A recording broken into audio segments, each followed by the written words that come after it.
Hi viewers, ఎప్పుడెప్పుడా అని ఎదురు చూస్తున్న రైస్ కార్డ్ గురించి అప్డేట్ అయితే వచ్చేసింది. మీరు ఫస్ట్ నుంచి లాస్ట్ వరకు చూడండి, ఎక్కడ స్కిప్ చేయొద్దు. లేటెస్ట్ అప్డేట్ ఏమిటంటే రైస్ కార్డ్లో మనకు స్ప్లిట్టింగ్ ఆఫ్ రైస్ కార్డ్ అనే ఆప్షన్ ఇవ్వడం అయితే జరిగింది. దీన్ని తెలుగులో రైస్ కార్డ్ విభజన అంటారు. ఈ కార్డ్ కొత్తగా పెళ్లి చేసుకునే వారికి, అలాగే భర్త చనిపోయిన వారికి, అలాగే డైవర్స్ తీసుకునే వాళ్ళకి, ఎవరైతే 50 years అబోవ్ ఉంటారో సింగిల్ పర్సన్, ఇలా ఈ 5 కేటగిరీ వారికి అందరికీ ఈ రైస్ కార్డ్ స్ప్లిట్టింగ్ అనేది చాలా యూజ్ఫుల్గా ఉంటుంది. కాబట్టి ఎవరు స్కిప్ చేయవద్దు. రైస్ కార్డ్ స్ప్లిట్టింగ్ ఏ విధంగా అప్లై చేసుకోవాలి, ఎక్కడ అప్లై చేసుకోవాలి, కావాల్సిన డాక్యుమెంట్ ఏంటివి అనేవి పూర్తిగా తెలుసుకుందాం. మ్యారేజ్ స్ప్లిట్కి కావాల్సిన documents: Aadhaar card, marriage certificate, total family members యొక్క ఆధార్ కార్డులు. డైవర్స్ స్ప్లిట్కు కావాల్సిన documents: Aadhaar card, divorce certificate, family members యొక్క ఆధార్ కార్డులు, అలాగే రేషన్ కార్డు. విడో స్ప్లిట్కు కావాల్సిన డాక్యుమెంట్స్: డెత్ పర్సన్ యొక్క Aadhaar card, total family members Aadhaar card, అలాగే rice card, death certificate of death person. ఈ 15 years అబోవ్ స్ప్లిట్టింగ్ అనే ఆప్షన్ అన్మ్యారీడ్ పర్సన్ అయి ఉండాలి, మ్యారీడ్ పర్సన్ కాకూడదు. పిల్లలు, భార్య, భర్త అనే ఎవరు ఉండకూడదు. సింగిల్ మెంబర్ అయి ఉన్న పర్సన్కి అయితేనే ఈ ఆప్షన్ యూస్ఫుల్గా ఉంటుంది. ఇది ఎవరు సర్టిఫై చేస్తారు అంటే ఎంఆర్ఓ సర్టిఫై చేసిన తర్వాత ఈ స్ప్లిట్టింగ్ ఆఫ్ రైస్ కార్డ్ అనే ఆప్షన్ డిజిటల్ అసిస్టెంట్ గారి లాగిన్లో అప్లై చేయడం జరుగుతుంది. ఇప్పుడు మనము లైవ్లో ఏ విధంగా రైస్ కార్డ్ స్ప్లిట్ అనేది ఆప్షన్ చేయాలో తెలుసుకుందాం. ఇక్కడ మెయిన్గా మనకు revenue service, consumer affairs, food, civil supplies అనే ఆప్షన్ ఉంటుంది.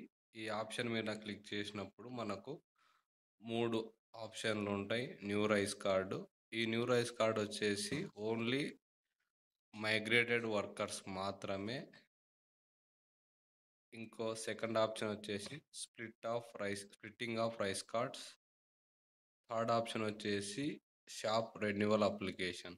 మనకి ఇప్పుడు రీసెంట్గా అయితే splitting of rice card option అయితే ఇవ్వడం జరిగింది. ఈ ఆప్షన్ ఎవరైతే న్యూగా మ్యారేజ్ చేసుకుంటారో కపుల్స్కి బాగా యూజ్ అవుతుంది కొత్త రైస్ కార్డ్ రావడానికి. ఈ స్ప్లిట్టింగ్ ఆఫ్ రైస్ కార్డ్లో మెయిన్గా 4 టైప్స్ ఉంటాయి. కపుల్స్కి, అలాగే సింగిల్ మెంబర్ స్ప్లిట్టింగ్కి, విడో పర్సన్ డైవర్స్ అయింటారు కదా, వాళ్ళకు కూడా ఇది ఉపయోగపడుతుంది. ఇక్కడ మనం స్ప్లిట్టింగ్ ఆప్షన్ మీద క్లిక్ చేసి ఇక్కడ మనం డీటెయిల్స్ అయితే ఇవ్వవలసి ఉంటుంది, బేసిక్ డీటెయిల్స్. ఇక్కడ మనం ఆధార్ కార్డ్ ఎంటర్ చేయాలి.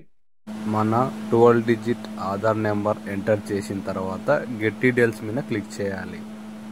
ఇక్కడ నేను డీటెయిల్స్ అయితే ప్రైవసీ కాబట్టి బ్లర్ మోడ్లో అయితే పెట్టడం. ఆధార్ కార్డ్ నెంబర్ ఎంటర్ చేసిన తర్వాత ఆటోమేటిక్గా హౌస్ హోల్డింగ్ డేటా బేస్ చేసుకొని డీటెయిల్స్ అయితే ఫెచ్ కావడం జరుగుతుంది. ఇక్కడ మన డీటెయిల్స్ అన్నీ వచ్చేస్తే మనం ఏ హౌస్ హోల్డింగ్ ఉన్నా, మన క్యాస్ట్, మన డేట్ ఆఫ్ బర్త్ సర్టిఫికేట్, మన రిలీజియన్, మన క్వాలిఫికేషన్ ఏంటి, మ్యారీడా అన్మ్యారీడా, ఈ ఆప్షన్ని సెలెక్ట్ చేసుకున్న తర్వాత మనము కంటిన్యూ మీద క్లిక్ చేయాలి. ఇక్కడ చేసిన తర్వాత ఆటోమేటిక్గా మన రైస్ కార్డ్ డీటెయిల్స్ ఇక్కడైతే చూపిస్తాయి. ఈ రైస్ కార్డులో ఎవరెవరు ఉన్నారు అనేది ఇక్కడ మీరు చూశారు కదా.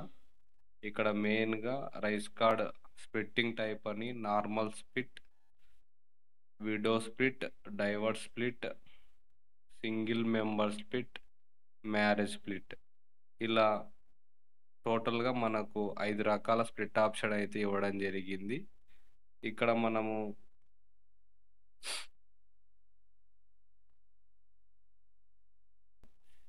ఇక్కడ కపుల్స్కు మాత్రమే నార్మల్ స్ప్లిట్ అనేది జరుగుతుంది. విడో స్ప్లిట్ అంటే భర్త చనిపోయిన వారికి ఈ ఆప్షన్ అయితే ఉపయోగపడుతుంది. ఈ డైవర్స్ స్ప్లిట్ ఆప్షన్ వచ్చేసి ఎవరైతే భార్యాభర్తలు డైవర్స్ చేసుకుంటారో వాళ్ళకి చిల్డ్రన్స్ ఉంటే ఈ డైవర్స్ సర్టిఫికేట్ మనం ఇక్కడ అప్లోడ్ చేయవలసి ఉంటుంది. నెక్స్ట్ ఆప్షన్ వచ్చేసి సింగిల్ మెంబర్ స్ప్లిట్.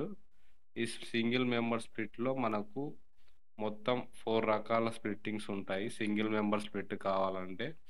ఒకటి widow female and never had any children, అంటే విడో అయ్యుండి ఫీమేల్ వాళ్ళకి ఎటువంటి చిల్డ్రన్ లేకపోవడము. సెకండ్ ఆప్షన్ వచ్చేసి widow male and had never any child, అంటే మేల్ పర్సన్ అయి ఉండి వాళ్ళకు పిల్లలు లేకపోవడము. కొంతమంది అన్మ్యారీడ్ పర్సన్స్ ఉంటారు కదా, వాళ్ళ ఏజ్ అయితే 50 years అబవ్ ఉన్న వాళ్ళకైతే స్ప్లిట్ ఆప్షన్ ఇవ్వడం జరిగింది. ఫోర్త్ ఆప్షన్ వచ్చేసి ట్రాన్స్జెండర్ ఆప్షన్. ఈ 4 ఆప్షన్లు అయితే మనకు సింగిల్ మెంబర్ స్ప్లిట్ కింద ఇచ్చారు. ఇక ఫిఫ్త్ ఆప్షన్ వచ్చేసి మ్యారేజ్ స్ప్లిట్. ఈ మ్యారేజ్ స్ప్లిట్లో అయితే మనకు మెయిన్గా మేల్ యొక్క ఆధార్ నెంబరు, ఫీమేల్ యొక్క ఆధార్ నెంబరు ఎంటర్ చేసిన తర్వాత అలా బేసిక్ డీటెయిల్స్ అయితే వస్తాయి. డీటెయిల్స్ వచ్చిన తర్వాత మనం ఇక్కడ మ్యారేజ్ సర్టిఫికేట్ అనేది అప్లోడ్ చేయవలసి ఉంటుంది. ఈ స్ప్లిట్ మెంబర్ ఆప్షన్ అయితే ఈరోజు ఇవ్వడం జరిగింది. కావున అందరు ఈ అవకాశాన్ని ఉపయోగించుకోండి. Thank you for watching this video. Please subscribe this channel.